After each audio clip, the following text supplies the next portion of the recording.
Magandang araw mga ka-clover. Kapag namulaklak ang iyong snake plant or sansevieria, itinuturing itong isang sinyalis ng swerte at kasaganaan sa maraming kultura. Narito ang ilang paniniwala na nauugnay dito.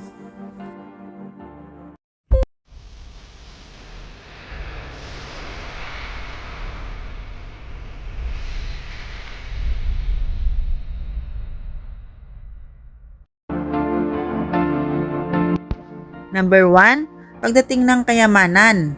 Sinasabing ang pamumulaklak ng snake plant ay maaaring magdala ng swerte sa pera o biglaang biyaya sa iyong buhay. Number 2, proteksyon sa negatibong enerhiya. Itinuturing ang snake plant bilang isang feng shui plant na sumisipsip ng negatibong enerhiya at nagbibigay ng proteksyon sa tahanan.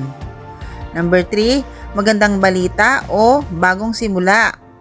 Ang biglaang pamumulaklak ng halaman ay maaaring simbolo ng isang bagong yugto sa buhay mo, tulad ng bagong oportunidad o tagumpay. Number 4, malusog na kapaligiran. Dahil bihira itong mamumulaklak, maaaring indikasyon ito na nasa tamang kondisyon ang iyong bahay o opisina na may magandang daloy ng enerhiya. Bagaman bihira mangyari ito, kung namumulaklak ang iyong snake plant, maaari mo itong ituring na positibong sinyalis. Upang mas lalo pang swertehin kapag namulaklak ang iyong snake plant, dapat mo itong ipwesto sa tamang lugar ayon sa feng shui at iba pang paniniwala. Number 1, sa silangan o timog silangang bahagi ng bahay. Ang direksyong silangan ay sumisimbolo sa kalusugan at pamilya. Kaya mainam ilagay dito para sa positibong enerhiya sa tahanan.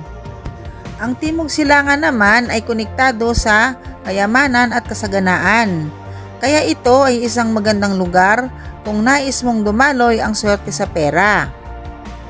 Number 2, ilagay ito malapit sa pasukan ng bahay o pinto. Ito ay upang salain ang negatibong enerhiya bago pa ito makapasok sa loob ng bahay. Ang snake plant ay kilala bilang proteksyon laban sa malas at maaaring makatulong sa pagtaboy ng negatibong vibes. Number 3, sa opisina o negosyo. Kung gusto mong magkaroon ng mas maraming oportunidad sa trabaho o negosyo, ilagay ito sa iyong work desk o malapit sa entrance ng opisina.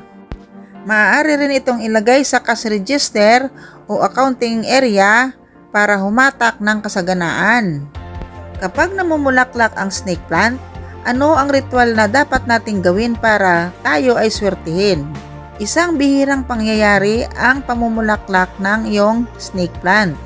Maraming naniniwala na ito ay isang malakas na sinyalis ng swerte upang palakasin ang positibong enerhiya at swerte. Narito ang ilang simpleng ritual na maaari mong gawin. Magpasalamat at magdasal. Kapag napansin mong namumulaklak ang iyong snake plant, magpasalamat sa universe, sa Diyos o sa mga espiritong tagapagbantay na nagdadala ng biyaya. Pwede kang magsindi ng kandila, puti o berde para sa kasaganaan at magdasal ng pasasalamat. Huwag putulin ang bulaklak. Hayaan lamang itong natural na matuyo at malagas sapagkat ito ay isang simbolo ng biyaya. Ang pagputol nito ay maaaring simbolikong pagpigil sa swerte. Maglagay ng barya sa pulang sobre sa palayok. Ang barya, lalo na ang may butas sa gitna o pulang sobre na may laman na pera, ay isang feng shui technique upang palakasin ang daloy ng kasaganaan. Ito po ang maswerteng barya, yung may butas sa gitna, yung atin pong Chinese coins. Ito po. Sa mga hindi pa po nakakaalam kung saan nabibili ang ating Chinese coins, ang dami po niyan sa online, sa Lazada o sa Shopee. Para hindi po kayo mahirapan maghanap, ilagay mo ang iyong barya dito sa paso ng snake plant, malapit dito upang ma-attract ang swerte sa pera. Pisikan ng kaunting tubig ang halaman. Bagamat bawal po nating basain ang snake plant kasi hindi nila gusto na lagi natin silang dinidiligan. lalo na sa dahon. Dahil po sa ating ritual, wisikan po ng kaunti ng tubig ang bulaklak ng ating snake plant. At maaari mong gamitin ito upang diligan ang iyong snake plant habang iniisip ang iyong mga nais na biyaya. Mag-meditate o gumamit ng affirmations. Umupo malapit sa snake plant at sabihin ang mga positibong affirmations tulad ng salamat sa biyaya at swerteng dumarating sa aking buhay. Pinapayagan kong pumasok ang kasaganaan at positibong enerhiya.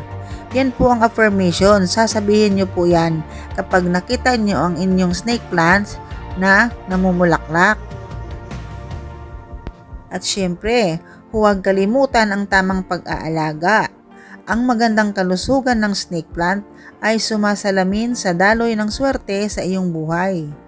Siguraduhin itong nasa tamang lugar at hindi labis na dinidiligan upang hindi mamatay. Kaya po, huwag nyong didiligan yung inyong snake plant lagi. Okay na po siya diligan ng kahit once a week, basta pag nagdilig po kayo, sa sa lupa lang po, sa paligid, sa puno lang po ng snake plant, huwag nyo pong didiligan ang kanilang dahon. Kasi po, madali silang mabulok. Tsaka tips ko po sa inyo, mas maganda pong yung inyong snake plant ay nalalamigan, yung hindi direktang araw. Okay lang din naman na direkta siya sa araw, pero mas gustong-gusto nila yung yung medyo malamig sa ilalim ng mga puno. Yun, mabilis po silang dumami. Kapag namulaklak ang iyong snake plant, samahan mo ng pananampalataya at positibong pananaw. Mas magiging epektibo ang ritual at mas dadaloy ang swerte sa iyong buhay. Kailangan po maging positibo tayo. Anumang variety ng inyong snake plant, kapag namulaklak ito ay napakaswerte po.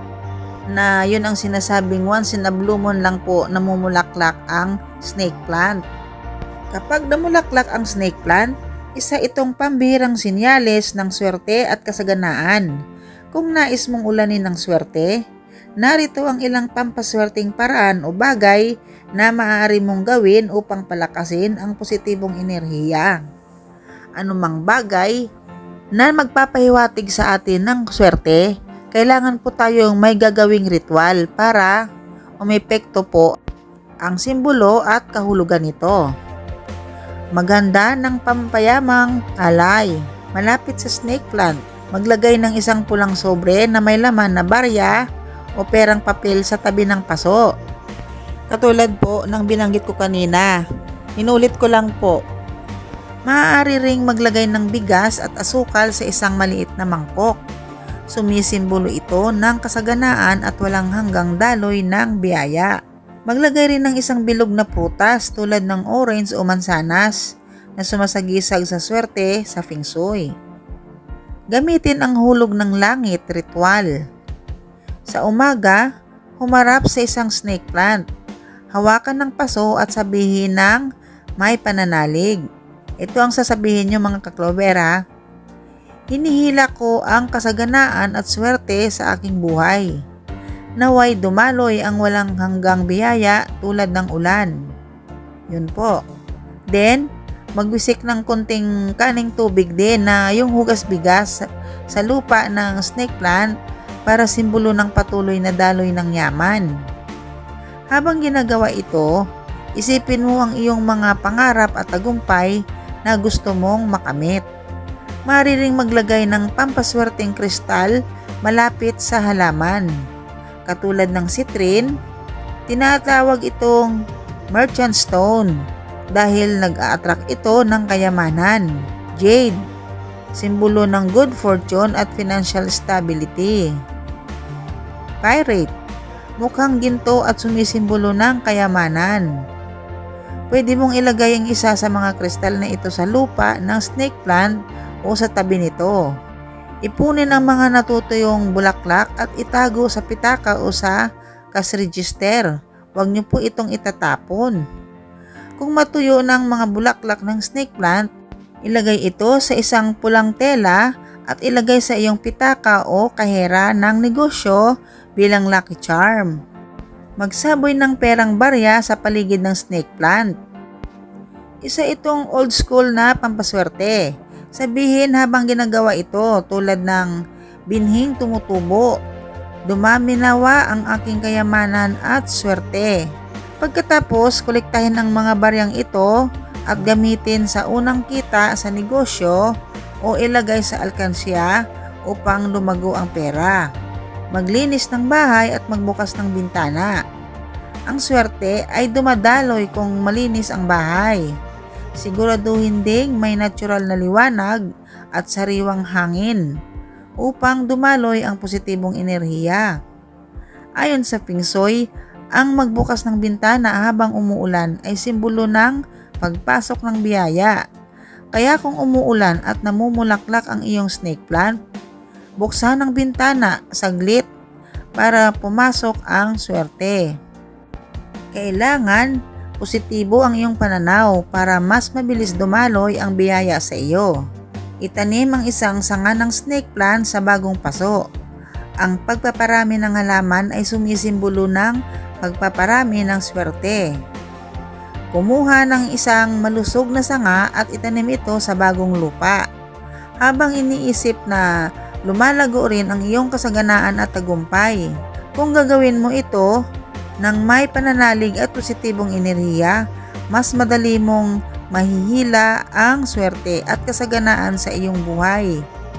Mga ka-Clover, kung mamulaklak ang inyong snake plant at wala naman kayong gagawin, kundi magsasabi lang kayo na, wow, namulaklak ang aking snake plant, suswertehin na ako nito. Hindi po ganon. Kailangan po nating gumawa ng ritual.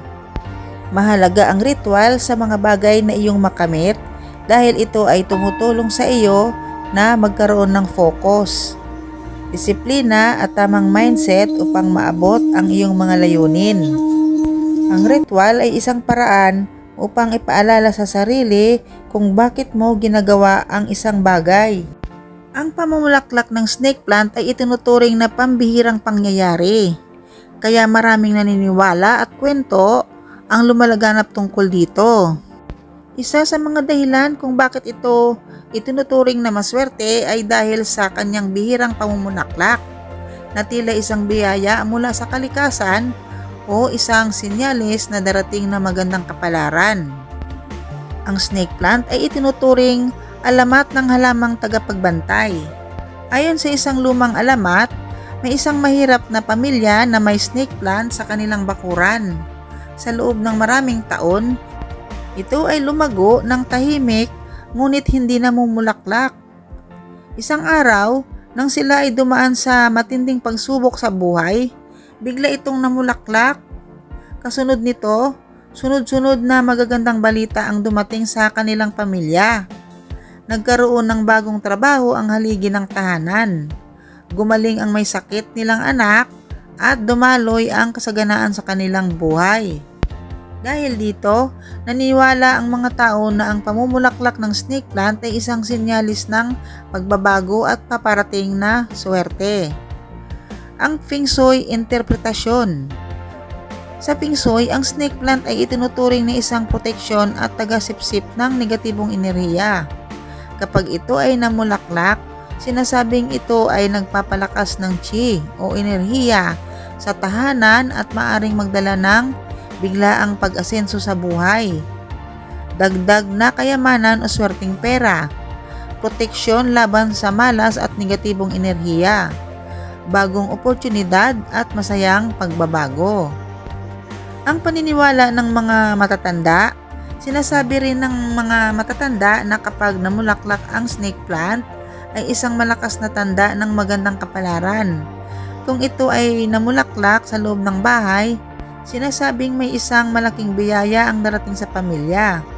Kung ito ay namumulaklak sa opisina o negosyo, posibleng lumago ang kita o magkaroon ng bagong oportunidad sa trabaho. Kung ito ay namulaklak malapit sa pinto, ito ay nag-aanyaya ng pagpasok ng kasaganaan sa tahanan. Bakit ito sinasabing swerte? Bihira itong mangyari. Ang snake plant ay hindi madaling mamulaklak. Kaya kapag nangyari ito, pinaniniwala ang may positibong enerhiyang dumadaloy sa paligid. Proteksyon sa negatibong enerhiya. Ang snake plant ay isa sa mga halaman na sumisipsip ng toxins sa hangin. Kaya sinasabing kapag ito ay namulaklak, lalo nitong pinalalakas ang proteksyon sa bahay. Sa maraming kultura, ang pamumulaklak ng isang halaman na bihirang mamulaklak ay isang palatandaan ng biyaya mula sa kalikasan o isang mensahe mula sa itaas.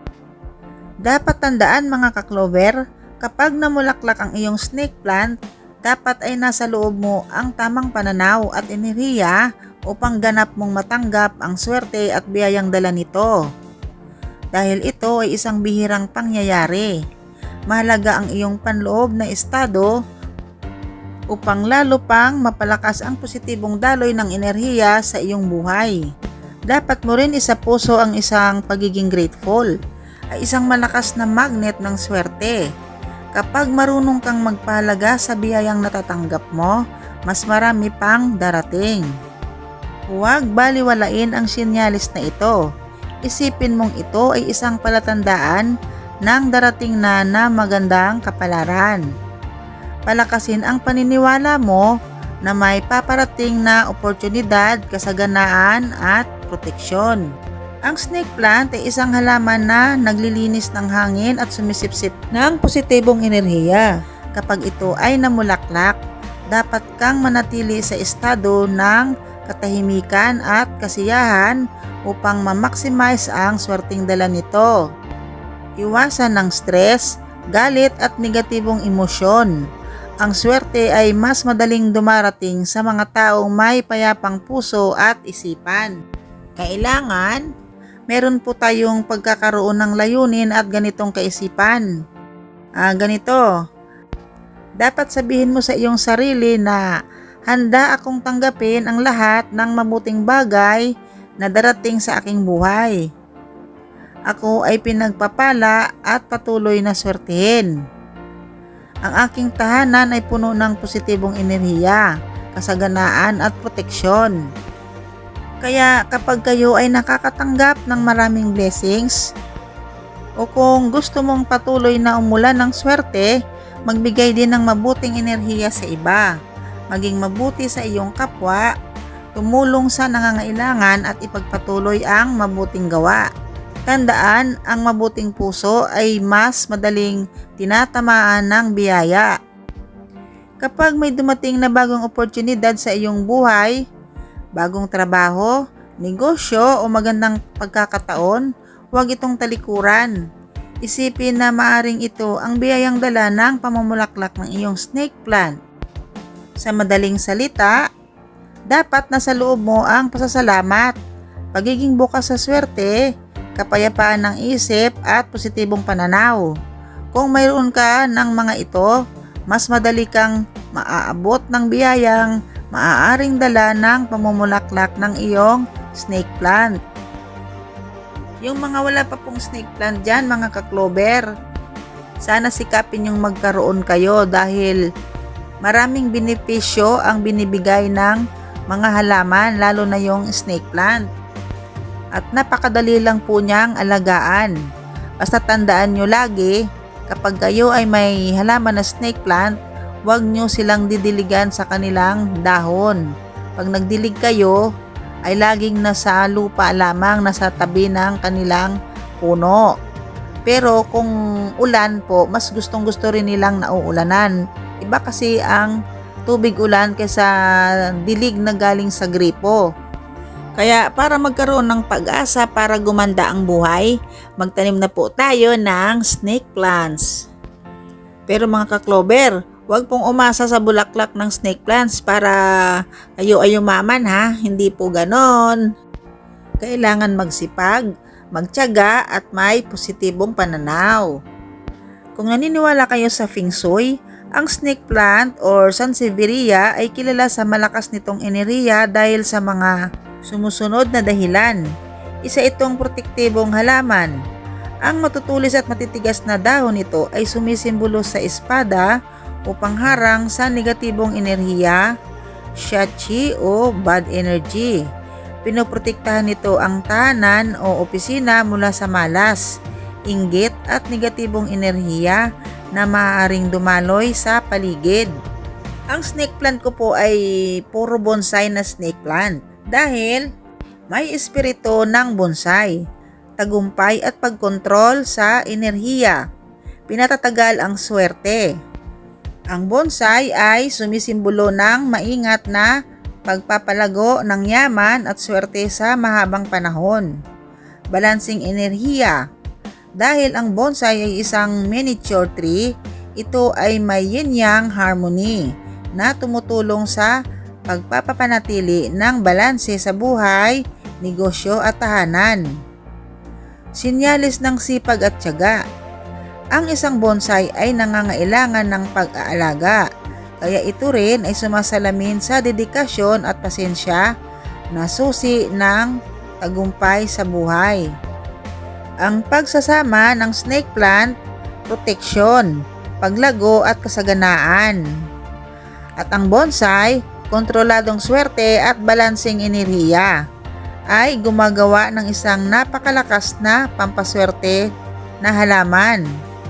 Kung ilalagay ito sa tamang lugar, lalo itong magpapalakas ng positibong enerhiya. Kung meron po kayong bonsai na snake plant, dapat nyo itong ilagay din sa silangan o timog silangan para sa swerte sa kalusugan at kayamanan. Malapit sa pinto o pasukan para protektahan ang bahay mula sa malas at negatibong enerhiya. Opisina o negosyo upang palakasin ang tagumpay at kasaganahan. Sa work desk para sa produktibidad at proteksyon sa karir. Kaya ikaw ka-Clover, may snake plant ka na ba? Kaya tara na para mangalap ng snake plant para meron kayong aabangan sa pamumulaklak nito. Maswerte po ang snake plant kahit wala pa po yung bulaklak. What if kung may bulaklak pa po, ano po? Kaya tandaan at isave nyo po ang videong ito para pag oras na namulaklak po ang inyong snake plant, meron po kayong makukuhang tips na ritual dito sa ating video. Good luck and God bless mga ka-Clover!